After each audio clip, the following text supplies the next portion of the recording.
Hey, it's Coach Josh here, and today I'm going to talk to you about the third type of pain.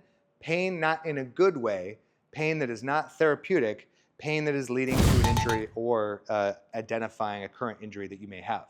And I've learned about this through the last 20 years of working with people both as performance athletes in the United States military and just moms and dads trying to get fit. Everyone will be confronted with pain at some point in their life. So this story is about me and my pain, and I'll walk you through the 3 stages of pain and how you can avoid making the same mistakes that I did so that you don't have injuries that keep you out of the game or take you out of commission. So originally, I'm a really fast athlete. I like sprinting. I like doing athletic and agile things. So sprinting was part of my program for about a decade. And I would get this constant feedback when I was doing my sprint workouts. And it was a light mid hamstring ache, just right in the center of my hamstring. And it would occur the next day after a sprint. And I would kind of just tell myself that, oh, you used your hamstrings and it's like a good soreness. And maybe there was part of that in there. So it was sort of disguised. But I would call that the feather amount of pain. That is the injuries in the prodromal stage, is pre-injury, but it's giving you notification, beep, beep, beep, beep, beep, beep, that something is going on. So I'm getting this hamstring ache. I ignore it for years. I literally sprint, deadlift, power lift, do all kinds of crazy stuff on it.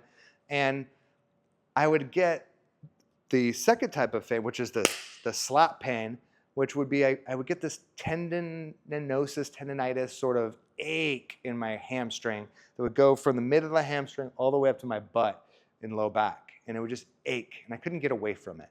And it would be very, very painful.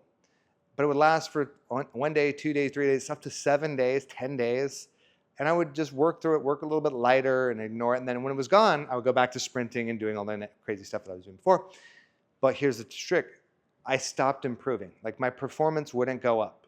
I'd reached a plateau that I couldn't get through. And this injury would just keep resurfacing. My knee, my left hamstring, my left hip. Things would keep going bad. Not good, but I'm too tough and I ignore it. Then stage 3, the brink. This, comes through the windshield. My hip hurts. I'm limping. I can't do any meaningful exercise. And then the injuries have grown into my groin now, to where if I do a normal squat, then it feels like my adductor or my groin is going to tear right off.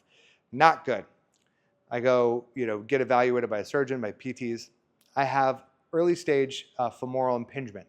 So the head of the humerus is slapping up against the hip bone, the acetabulum, right? It's not functioning. There's no clearance. So rather than set myself up for further osteopathic injuries or surgeries, I start to restore the hip function. I start to restore internal rotation of the hip. Now, if you're experiencing any of that stuff, I've got a free hip restoration program. We'll put the link in somewhere around this video.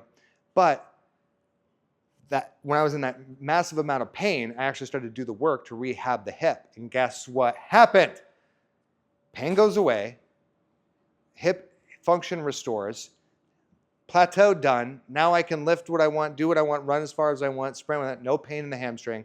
If I had listened to the original pain, I wouldn't have spent so many years doing the wrong thing, and I would have been able to have a higher quality of life, been able to train harder, build more muscle, burn more fat, and bring forth the warrior within.